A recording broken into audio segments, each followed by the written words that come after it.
Good morning. Yes, it's coffee time with God. Amen. And our reflection today, Jesus. Jesus, the real vine, taken from John 15, verses 9 to 17. So let us pray. Come, Holy Spirit, I need you. Come, Holy Spirit, I pray.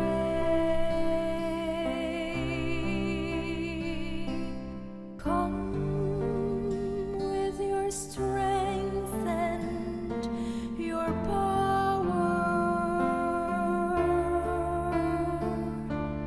Come in your own special way. Come like a spring in the desert. Come to the weary of soul. Oh, let your sweet healing power touch me and make me whole. A reading from the Holy Gospel according to John. Jesus said to his disciples, "As the Father loves me, so I also love you. Remain in my love. If you keep my commandments, you will remain in my love, just as I have kept my Father's commandments and remain in his love. I have told you this so that my joy might be in you, and your joy might be complete. This is my commandment: love one another as I love you. No one has greater love than this, to lay down one's life for one's friends. You are my friends if you do what I command you. I no longer call you slaves, because a slave does not know what his master is doing. I have called you friends, because I have told you everything I have heard from my Father. It was not you who chose me, but I who chose you, and appointed you to go and bear fruit that will remain, so that whatever you ask the Father in my name, he may give you. This I command you: love one another." The Gospel of the Lord. Praise to you, Lord Jesus Christ. Maraming dito Maraming pwedeng message, makuha, oo. ano? Pero ito na lang yung ko, no, parang feeling ko na, ewan ko, pero ito yung nag-strike sa akin ng, you are my friends if you do what I command you. Bakit yon? Kasi si God, obviously, alaman naman natin na kinrate niya tayo. Alam din naman natin na siya ang pumili sa atin. Alam din naman natin na pagka yung love, no, yung mahal tayo ni Lord, and wala naman siyang masamang sa atin. Pero ang condition, sabi niya, 'di ba? 'Di ba kasi sabi niya dito na yung pinaka-greatest love is to lay your life for your friend. At tapos sinabi niya, you are my friend. Ito na ngayon, how can be, no? How can you be a friend of God? Yan. Kung paano, sabi niya dito, sinabi rin niya yung sikreto, no? If you do what I command you. Yon. So, yun yung parang feeling ko na gusto niyang mission.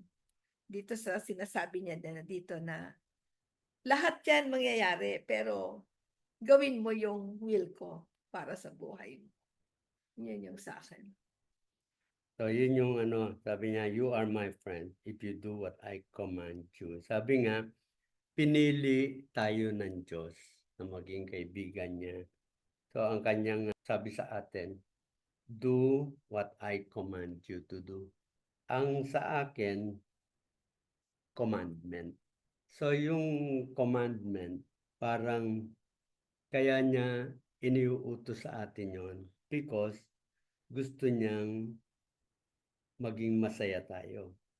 Di ba? Sabi niya, I have told you this so that my joy might be in you and your joy might be complete. Ayan. So, ano pa mga gusto niyang gawin natin? Lay down your life for a friend. Sabi ni Jesus, I am your friend. So, ano pa yung gusto niya? Remain in my love. Ayan ang sabi ng ating Panginoon. Kasi ang commandment talaga niya is to love one another so that our joy might be complete. So, from the word commandment, may command. Yan. Hindi lang basta tayo magla-love kay Lord o maganyan. Yan kasi talaga ang dapat. Kaya nga commandment eh. May parang push yan na tayo. Ito dapat ang gawin mo. Eh, bakit naman hindi mo pa gagawin eh? Andun na yung joy, andun na yung andun na yung for life everlasting. fruitful. Oh. So, nandiyan dyan yung mga conditions, no? How will you do it? Remain in my love, lay down one's life, di ba? Hindi ko pa pala nasabi. Ang sabi niya, whatever you ask the Father in my name, Yes, He may give. correct. Okay. So, doon na tayo sa message. Okay. So, yung message, no, doon sa, actually, yung message na nakuha ko dito, meron tayong parehong word na common is the word command. Diba? Sabi dito, yung napili ko nga, diba, is you are my friends if you do what I command you. So, tama, yung napili naman niya, yung what is that thing that you command us to do? So, yun yung commandment na sinasabi ni Brother June. So, ngayon, ang message na parang gustong ma-impart sana sa atin kung depende sa tao, no? Kung paano ang dating sa iyo. Kasi sabi nga, ang Word of God is a two-edged sword. So, pwedeng iba ang intindi mo, kahit nakikinig ka, iba yung intindi ng isa. Pero pareho kayong pinapakinggan. So, ganun yung Word of God.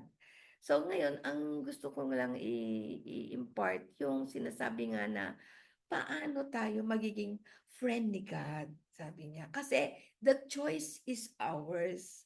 Ngayon, kaya nga may demonyo eh. Tinitempt tayo para hindi tayo maging friend ni God. Paano yun? Susunod tayo sa gusto ng demonyo. Alam naman natin yon, di ba? Yung basta wala ka sa Holy Spirit o yung fruits of the Holy Spirit, nag-uumpisa na ang temptation ng demonyo. Ano yung fruits of the Holy Spirit? Sabi mo nga yun. Joy, peace, happiness, no? Yung hindi ka naiingit. Self-control. So, ang ano na lang is, you are at peace. Pag if you are at peace, ando na lahat yun eh. Hindi ka galit, masaya ka, ganun, hindi ka sobrang, minsan kasi kahit hindi ka galit, sobrang excited ka, walang peace yun. Kasi sobrang excited ka. Yung at peace, yung parang kalmadong ka. Kahit anong nasa paligid mo, kalmadong ka lang. Kasi, nagtitiwala ka na nandyan si God. Because, yan, sabi niya, you are doing what I command you to do. So you are now at peace. When you are at peace, lahat ng fruits na sinabi ni June kanina, matatanggap natin. Kasi hindi natin yun matatanggap kung wala tayo kay God. Pag wala tayo kay God, hindi niya tayo friend. Diba? So, una nating dapat gawin, sundin natin yung commandments ni God. Andali, meron na tayong Bible. Yung 10 commandments na yan, andyan na. Spoon feeding na nga po tayo lahat sa mga dapat natin gawin. Kaya lang pinipilit pa rin natin kung ano yung gusto natin. Tapos nire-relate natin, tama naman yun eh. Hindi naman mali yun eh. 'Di ba? Pero, anong feeling mo nung sinasabi mo yun? 'Di ba? Ini-insist mo, naiinis ka, parang hindi ka satisfied. Wala na naman yung Holy Spirit doon. 'Di ba? Samantalang kung kunyari, example, meron kang gusto, ako sa personal to, mamaya ka sa service, ano? Ako sa personal, kunyari, meron kang gustong bilhin o um, may plano kang gawin sa buhay mo, gustong-gusto mong i-push through yun. Tapos parang naiinis ka, ba't hindi mangyari 'to? So parang naiinis ka o kung hindi ka naman naiinis, lalo kang nagpupursige para maabot mo yon, 'di ba? So may stress pa rin yun, may anxiety. So, asan ang Holy Spirit? Wala pa rin doon. So, 'pag wala yung Holy Spirit, yung feeling mo na gano'n, wala po dun yung joy. Yung joy is something na kahit na magulo yung mundo mo or meron kang gustong hindi maabot o meron kang naabot na sobrang excited ka na naha-high blood ka sa pag-excited, hindi po mangyayari yung kung nakay God ka, kung friend ka ni God. Kaya we have to be friends with God by following His commandment. And it is an easy commandment if we just, feel His presence in our lives. Paano mo mafe-feel yun? Yung peace. Kunyari, may decide ka. Ba't parang galit ako? Ayoko nito. Hindi ko gagawin yun kasi wala si God doon. Ganon. Re-release mo lang. Kailangan mong i-release. And then you continue to pray to God na, Lord, help me to surrender my life to you so that I will have the grace to release everything na gusto ko, pero tanggapin yung gusto mo. Yun. Yeah. So yung commandment, ito yung love one another. Yun yung commandment ni Jesus sa atin. And tama yung sinabi mo, dapat talagang at peace tayo. Actually, pag sinabi ni Jesus, kung susundin mo lang yan, you will remain in my love and yung joy ko ay malilipat sa iyo, and that will be complete. Yun yung pangako natin, Panginoon. So, yung sa akin, parang ang nakikita ko, itong kanyang gospel is directed to those who are in service to others. Halimbawa, meron kang ginagawang mabuti rin sa anak mo, ayan, nakadirect sa iyo yan. Yung nandun ka sa ministry, sa simbahan, nakadirect sa iyo yan. Basta, anything that you are doing for others, in the service of others, diyan nakadirect. Okay? So, yung commandment na yon, to love one another as I have loved you, that means, pareho natin, kung tayo ay nagsaserve sa iba, ang focus natin wala sa sarili natin. Wala tayong sariling, yung vested interest. Halimbawa, kaya ako tinutulungan niya kasi darating ang time sa kanyang mga connection, matutulungan niya ako sa negosyo ko. So, hindi yun yung klase ng pagmamahal na sinasabi ng ating Panginoon. Then, ikalawa, ang sabi, remain in my love. So yung klase ng pagmamahal na tinuturo sa atin ng Panginoon is a love that we are willing to give up our life for a friend. Ayun yung sinasabi natin yung give up a life. Yung life na yun, hindi yan yung namatay ka lang. You are able to give up your life to a friend when you are parang nagpaparaya. Yung sinasabi natin, nagpaparaya. Kahit na alam mo, you have the right, meron kang privilege doon, and yet, hinayaan mo yung iba muna ang makinabang kesa sa akin. Di ba? I have may principle. Hinayaan ko mamatay muna ako rin sa principle namin para hindi kami magtalo because siguro meron siyang pinagdadaanan kaya yung kanyang principle ang sinusunod. Yung aking kalayaan, alam ko doon, ano ba, yung pinag-uusapan natin, yung area natin sa harap, ano, that is my area. I have the right to use that. Ayun. Minsan pagka kapitbahay, pagbigyan mo na siya para lang yung kalayaan ko, I want to do something that is parang para sa convenience ko. And yet, halimbawa, meron akong sa pila, nakita mo na nauna ako sa pila, mamaya meron dumating na hirap na hirap maglakad at pinabayaan mo siyang mauna sa pila. That is also yung parang giving up of one's life para sa kanya. Yun yung yun yung mga example na pwede natin masabi na tayo ay we give up ourselves, our life for that person na pinagsisilbihan natin. So ano ang mga benefit? Halimbawa ginagawa natin yun. Sabi ni Jesus, yung joy. Ikalawa, when you ask anything from the Father, He will give it to you. Yan yung sinasabi niya. Then, ikatlo, ano pa yung kanya? Yung ating feeling. Masaya talaga tayo. Ano man ang situation, sigurado magiging masaya tayo.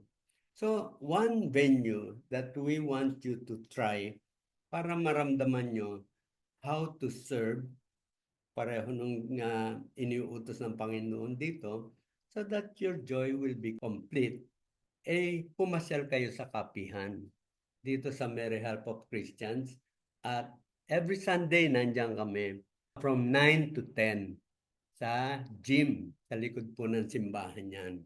And this is where you will be able to have an opportunity if you want to serve. Lahat po ng mga volunteers sa amin are doing small things, simple work that you are able to help other people na nagpupunta ron. Kadalasan po kasi, ang mga nagpupunta ron, yung mga may nabibigatan, may dinadalang kabigatan sa kanilang buhay. So, welcome. We invite you to visit our kapihan sa simbahan.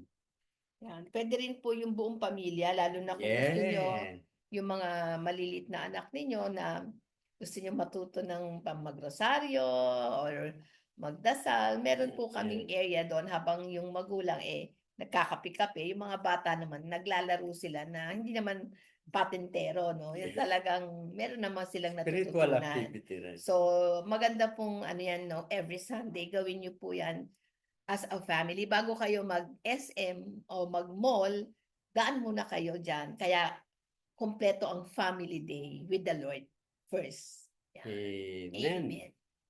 Okay, so good morning. And see you again tomorrow in our coffee time with God.